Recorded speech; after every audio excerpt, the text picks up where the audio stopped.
But the Atlantic reports 3 sources with direct knowledge of the Komen decision-making process told me that the rules were adopted in order to create an excuse to cut off Planned Parenthood. The case building against them is strong and is disturbing. Joining me now is Congresswoman Gwen Moore of Wisconsin. Congresswoman, thanks for your time tonight. Oh, so good to be here with you, Reverend Sharpton. Komen says this was not a political decision. What do you think, Congresswoman? You know, it is really tragic because it does appear to fold into so many other political efforts to defund Planned Parenthood in this particular Congress when Republicans have been in charge of the House of Representatives.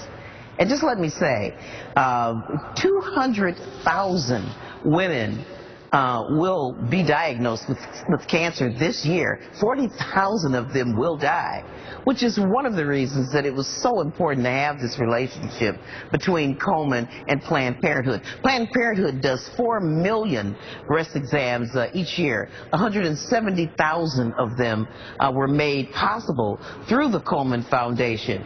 And I tell you, 750,000 women every year sort of hesitate and are sent to seek further treatment because they might have breast cancer. This is a life-saving exam. Let me tell you, breast cancer is second only to skin cancer in women, and this is a very, very dangerous partisan political play that will harm so many women, especially low-income women, Reverend Sharpton. Now, Congresswoman, for people around the country, they ought to know the truth about Planned Parenthood and what they do. 97% of their treatments are cancer screenings, birth control, SDT treatments, sexual health education. Only 3% are abortions. Clearly, the people, as you've laid out the numbers, that were getting treatment and screenings for cancer, all of this has been jeopardized and in the name of something that is not even factored in here. And let me tell you, Reverend Sharpton, not a penny of these Komen dollars went toward abortions. Not a penny of government money goes toward abortions. And as you've mentioned, the majority of the services are for STD treatments for men and women, exams. And I tell you, African Americans and people at or below 150% of the poverty level depend on Planned Parenthood for their primary health care. And so this is going to put many, many poor women at risk, particularly as we see the Republican Party trying their best to jettison all kinds of universal health care strategies, trying to kill Medicaid. We are facing a really unhealthy future for Americans, particularly women, and particularly women who are poor. Now, let me ask you to stand by 1 minute, Congresswoman, because I'd like to bring in Patrick Hurd and his wife, Betsy. Pat is the CEO of Planned Parenthood of Southeastern Virginia, and Betsy is currently battling breast cancer and has run in the Komen fundraising ring in the past. Thank you both for joining me this evening. Thanks for having us, Reverend. Thank you very much. Pat, what is your reaction to this decision? I'm disappointed, I'm saddened, I'm frustrated, and I'm fearful.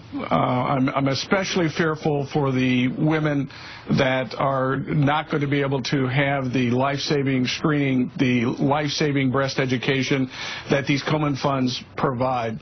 I'm hopeful that our supporters stand up and help us in this so that we can continue to serve the communities. Here in Hampton Roads, we are especially concerned because the incidence of breast cancer is 1 out of 6 women versus 1 out of 8 nationally. It's a crying need, and as the Congresswoman said, it's especially a crying need among women of color. So I hope Komen changes its mind. Now, this is personal for you, too, because Betsy, your wife, is sitting next to you. Betsy, tell us what you're going through now with your health. Yes, I was diagnosed with breast cancer in May and had my surgery in June. I have completed my chemotherapy treatments in December, and today I just had my very first radiation treatment. It's very difficult to go through this, and you need to be examined and to catch it as soon as possible so your treatments aren't the most extreme as such as what I'm having to go through. You went through radiation today for the first time? Yes, sir, I did. So when you look at this, Patrick, you're looking at something that you're actually living with, so you absolutely have even more of identifying and empathy with those that you want to continue to serve in your capacity. Absolutely. Cancer is nonpartisan. It doesn't care whether you're Republican or Democrat, progressive or conservative.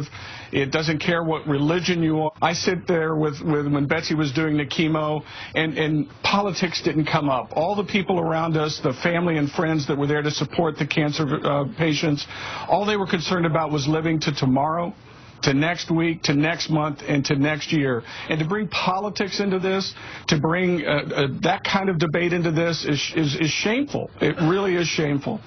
Betsy, if you could talk to some of those that are making this decision about funding, as a woman, as a wife of one working in the vineyard, and as one that has this health challenge, what would you say to them? I would say reconsider this decision. The monies that came from Komen went to educating women about breast cancer and breast exams, and went to the exams themselves that are done there at Planned Parenthood. Without this funding, some of that might need to end. I hope the people who go along with Planned Parenthood will continue their funding to us so that we can do this. But it really is, I thought Komen stood for helping women get diagnosed and prevention, actually. And with taking these funds away from one of the organizations that does this for the underserved and underinsured population, I think it's just a travesty.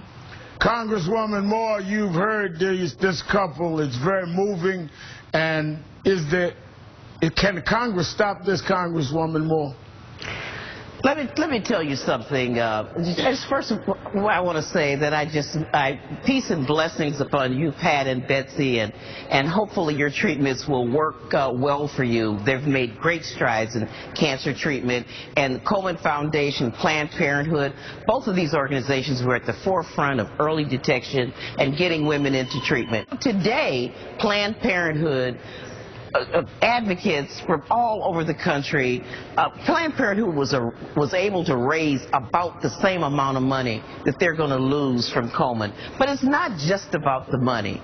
It's about the camaraderie that people had on a nonpartisan basis to be able to walk together to end this plague for women. And in Congress, I'm going to have to butt in. I have a hard break, but you're absolutely right, Congresswoman, and I hope people continue to stand up in the Congress and correct this.